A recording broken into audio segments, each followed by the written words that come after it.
These beans are exceptional. They really are tasty, they're tomatoey, they're just like beans. In fact, you don't need to put ketchup or anything on these. They're superb. Hi everyone, welcome to Backyard Chef. I'm Rick. Today we are doing something which I eat regularly. In fact, nearly every other day, to be quite honest. We're making baked beans. Now, contrary to what everybody believes, baked beans are not baked. They're boiled. So basically what we've got then, we have navy beans or haricot beans, okay? They come dried. They come dried in a packet. You soak them overnight and you have this, okay? They swell a little bit and they are our baked beans ready for boiling. Now, I've soaked these overnight. I've rinsed them off. And I've put them in this pan and I've got about 1.5 inches of water above the beans, and we are going to boil that for about an hour and a half, somewhere around about there.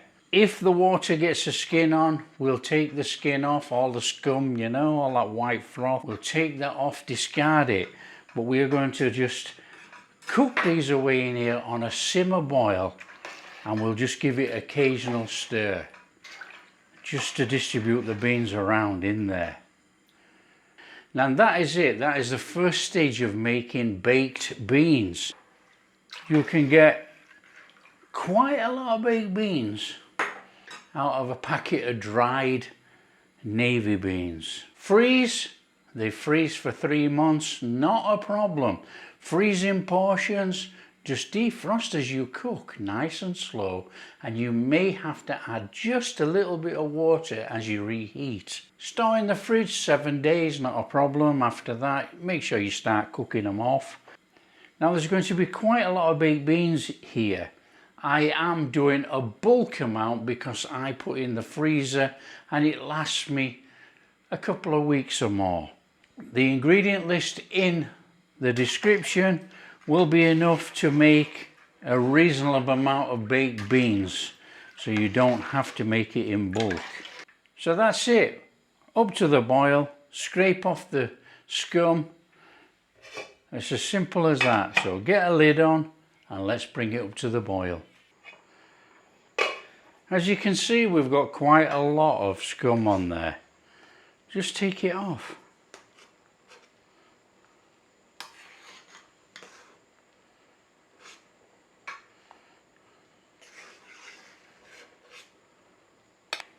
Give your beans a stir, make sure they're not stuck on the bottom of the pan.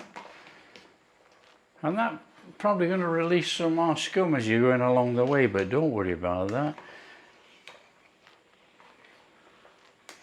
Just scoop it off. And we want to be on a slight simmer boil for about an hour, hour and a half. Somewhere around about there.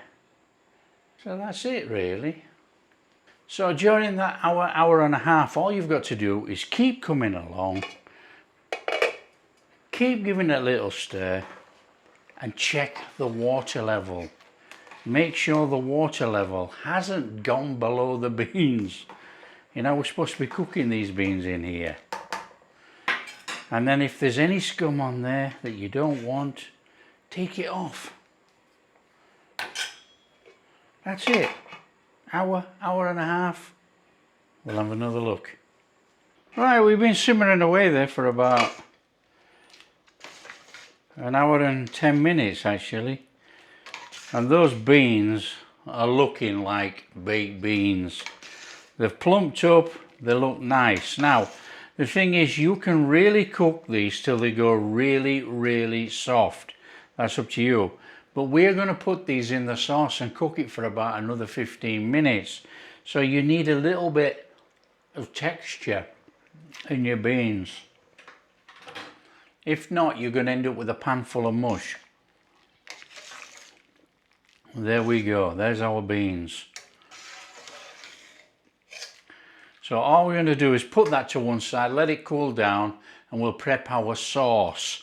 Now, you could drain all these out, and if you do, try and keep some of that water. Some of that water has got all that goodness in from those beans. It might as well be used back in the beans. So I'm going to give these a draining, and I'm going to keep that water. Okay, so the first job for me then, I want to be going in there with some sugar. That's in. I'm going to go in there with a whole load of ketchup. Now, the ingredients are all in the ingredient list in the description. I'm making a bulk load here, so it's going to look quite a lot going in this pan, but the ingredient list will be a smaller amount. I have some tomato paste. That's going in. Apple cider vinegar. And we have some spices, salt and a little pepper. Now all we have to do is give that a little mix in, and then we're going to put on a flame. Add some fluid and a vegetable stock cube just to give it a little bit more body in there, and we are going to bring this up to a simmer to get all those flavours amalgamated in there. We want them all in together. Now, if you remember our water from our beans, that is what I'm going to use. So we want that in there. I'm going to turn on a flame. I'm just going to crumble in a veg cube. Now you could use whatever cube you want really. You could use chicken. Now we need to be giving this a stir and start to get these flavours together in our tomato sauce. So we just need to give it a little bit of cooking, just get those spices running through there, you know.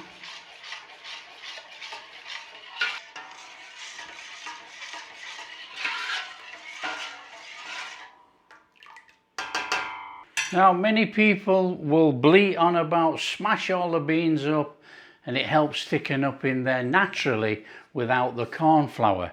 Okay, it will do. However, in the recipe for the bean manufacturer, it does say modified corn flour. So that is a cornstarch slurry to thicken.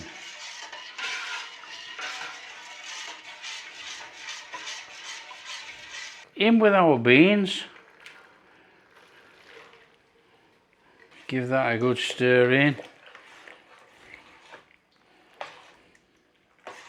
Now it already looks like a pan of baked beans. Now what we have to do is cook this for about 15 minutes. See how it goes. And I have a tablespoon of corn flour in with some of that bean water. I'm going to use all the nutrients that was in that water. So that's ready to go if we need it. I mean, that looks fabulous already. That actually looks like the famous beans. So nice and gently, just give it a cooking for about 15 minutes. Okay, we've been going about 15 minutes there. And we've got a nice, well, I guess that is just like a baked bean sauce, but we are going to put some corn flour in there because it's included in the recipe. Now you probably don't even need it, but we will. We can always thin it down with water again if it goes too thick. So we're going to put that in there just because it was in the recipe.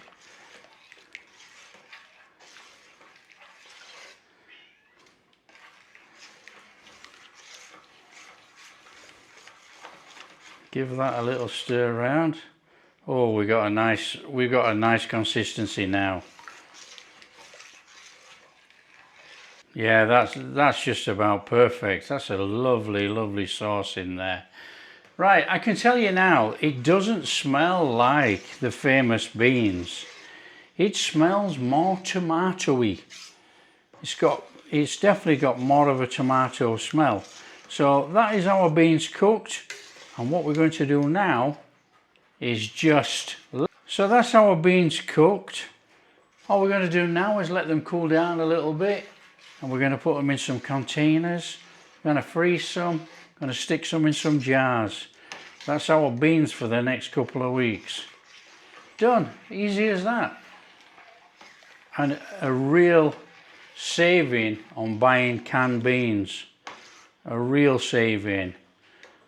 They look superb. Right, all we're going to do then is turn it off. I'm going to put on a couple of slices of toast and we'll give them a taste test.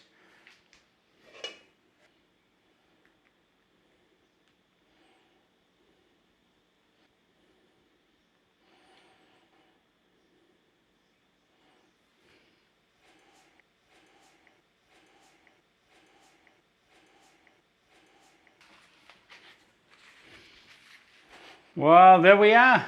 That's our baked beans. Let's give it a taste test. Let's get in here.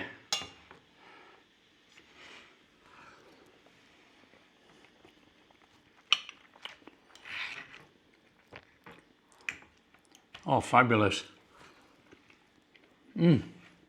Fabulous, fabulous. Lovely, lovely baked beans. Nice sweetness, nice sourness. Very tomatoey.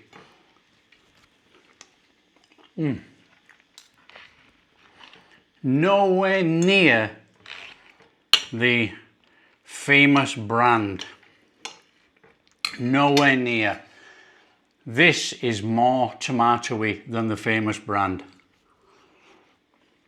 Absolutely delicious, but you know, the famous brand that we're all used to carries a little less tomato flavour than this. Now that can be an adjustment which can be made by altering around the tomato paste or the ketchup that we use in here. Now tomato paste vary around the world in strength and flavour. I mean, these beans, don't get me wrong, these beans are exceptional. They really are tasty, they're tomatoey, they're just like beans. In fact, you don't need to put ketchup or anything on these. They're superb.